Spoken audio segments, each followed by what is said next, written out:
Selamat pagi Sobat Ewa. Gimana nih kabarnya? Baik-baik aja? Oke, pagi ini nih saya dengan Titis kita akan berbincang-bincang tentang kesehatan. Mau tahu siapa tamunya hari ini?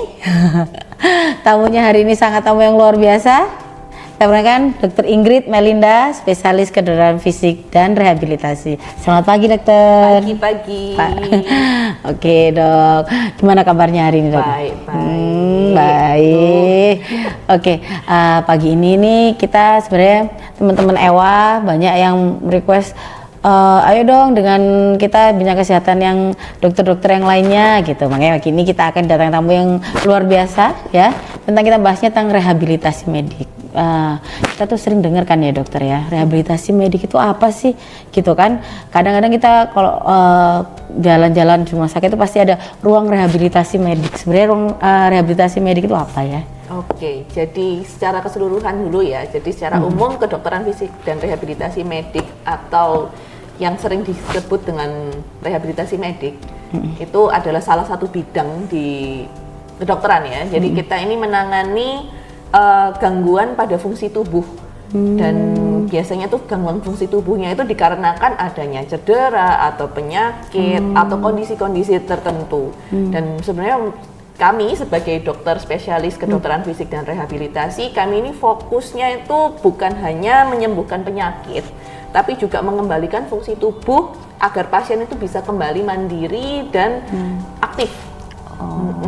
Jadi mungkin sebagai contoh pasien pasca stroke ya, kita bawa pergi ke setelah penanganan di persarafannya, di sarafnya, di dokter saraf gitu ya, dengan dokter spesialis saraf, dikonsulkan ke kami sebagai dokter spesialis kedokteran fisik dan rehabilitasi untuk penanganan pasca stroke-nya. Jadi supaya pasiennya bisa kembali berjalan, kalau misalnya pasiennya ada gangguan bicara juga bisa dilakukan terapi. Seperti itu. Jadi mengembalikan fungsi tubuh itu kembali semula ya dok ya? Ya, betul sekali.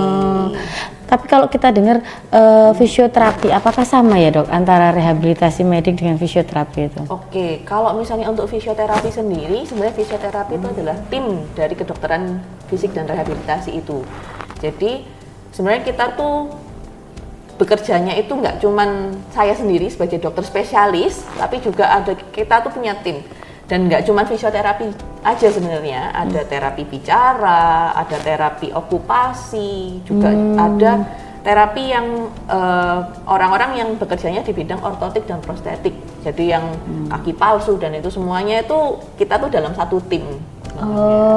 Gitu. Jadi ada satu bagian ya dok ya? Betul. Kalau misalnya kita punya sakit nih seperti tadi ya kan harus ada terapinya, itu waktunya biasanya lama juga ya dok ya untuk menyembuhkannya ya dok ya? Sebenarnya relatif ya, kalau misalnya untuk masalah lama penanganan waktunya itu relatif dan setiap orang itu nggak bisa dipakem. Oh kamu stroke, jadi satu pasien stroke, ada dua pasien stroke sama-sama nih. Ya wes kamu tak kasihin waktu 1 bulan, kamu tak kasih waktu 3 bulan gitu, enggak. Jadi memang kita tidak bisa memberikan pakeman karena memang itu semuanya bervariasi ya setiap manusia itu tergantung respon tubuhnya.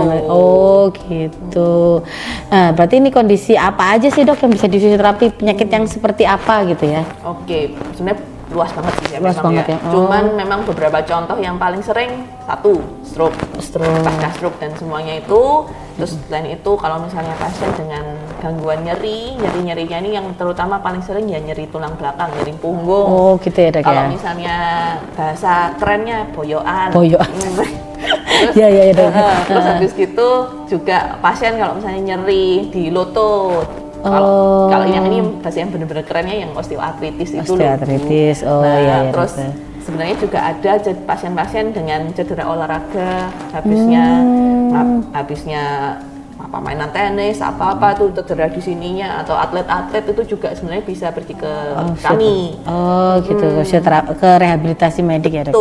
Tadi kan cerita tentang kecelakaan trauma ya dok, cedera trauma. Itu juga apapun ya dok dikembalikan lagi atau memang kok tiba-tiba kita jatuh terus langsung ke fisioterapi atau kita butuh penanganan dokter lain dulu baru ke rehab medis gitu ya dok ya? Oke, sebenarnya kalau misalnya untuk sebagai alur BPJS tetap pakai iya. Berarti tertanggung BPJS ya dok? Oh iya jelas.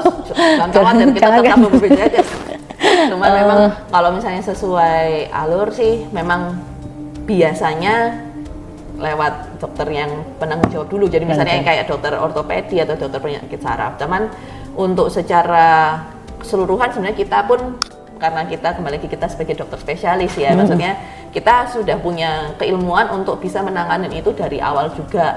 Tapi ya untuk terapinya tetap di bidang kami yang sebagai ya relatif konservatif ya. Konservatif. Jadi untuk mengembalikan fungsi yang tadi ya dok ya, jadi mungkin awalnya karena cedera, terus mungkin cedera ototnya, untuk nyerinya diobati sama dokter, mungkin otot ya ke dokter orto gitu dok ya. Kemudian untuk mengembalikan fungsinya, lututnya berfungsi dengan lain itu di dokter. Cuman kita juga sebenarnya bisa kok untuk ngeresepin obat juga kita tetap bisa untuk terapi. Jadi jangan khawatir ya. Jangan khawatir.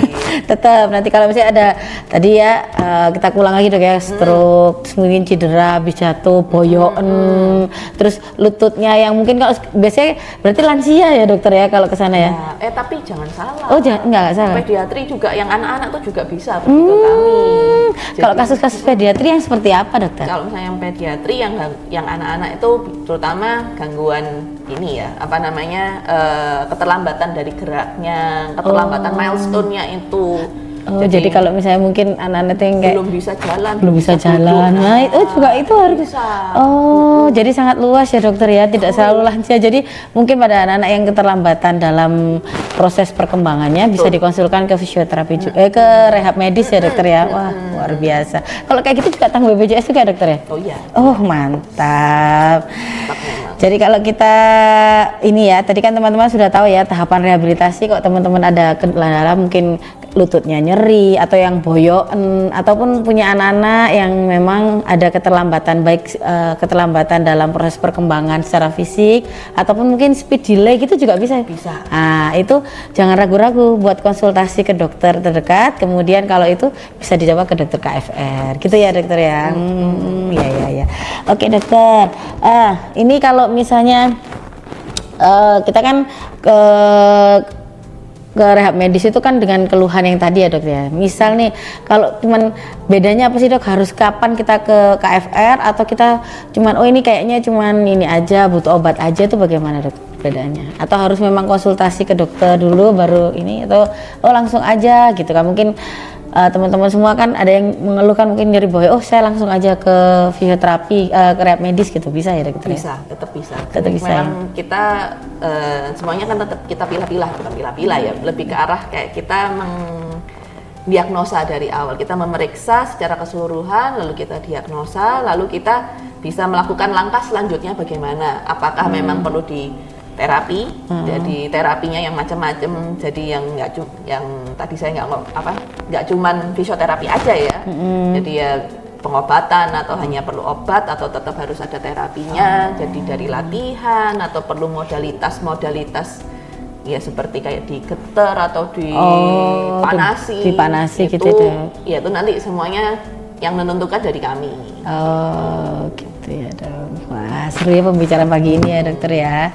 Oke, teman-teman sahabat Ewa dimanapun berada, jangan ragu-ragu kalau ada keluhan apapun, jangan ragu-ragu untuk melakukan pengobatan maupun terapi, karena terapi ini ternyata itu bisa mengembalikan ke fungsi semula ya dokter ya. Jadi mungkin awalnya yang nyerinya lutut, ya udahlah lututnya memang nyeri kalau tua atau gimana, jangan takut, kita akan mengembalikan lututnya menjadi mudah kembali kan gitu ya dok.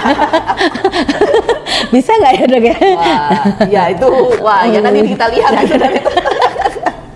Tapi memang mungkin karena ini ya di fisioterapi ini, di rehab ini kan jarang tersentuh ya, biasanya letaknya itu agak di pojok-pojok gitu kalau di rumah sakit dokter. Ternyata memang fungsinya banyak sekali loh, mengembalikan fungsi semula.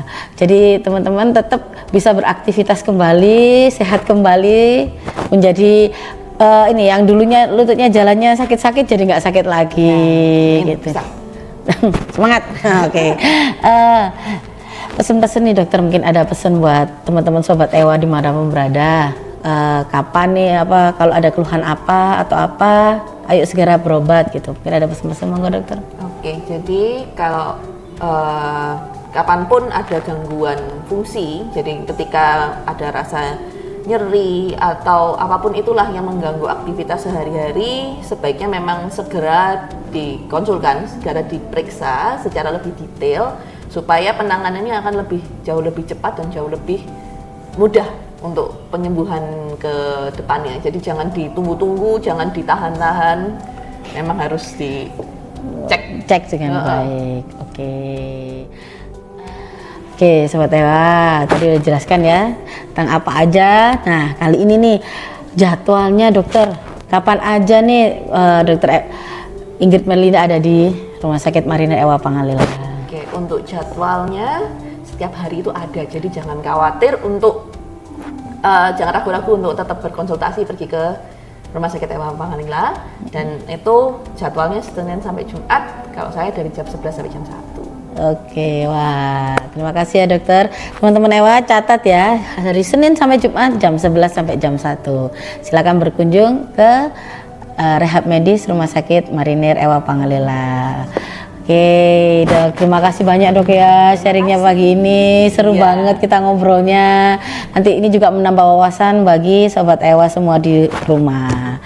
Oke Sobat Ewa, demikian podcast pagi ini. Saran dan kritik tetap kita terima ya, silakan di kolom komentar mau podcast yang bagaimana. Oke Sobat Ewa, bye bye.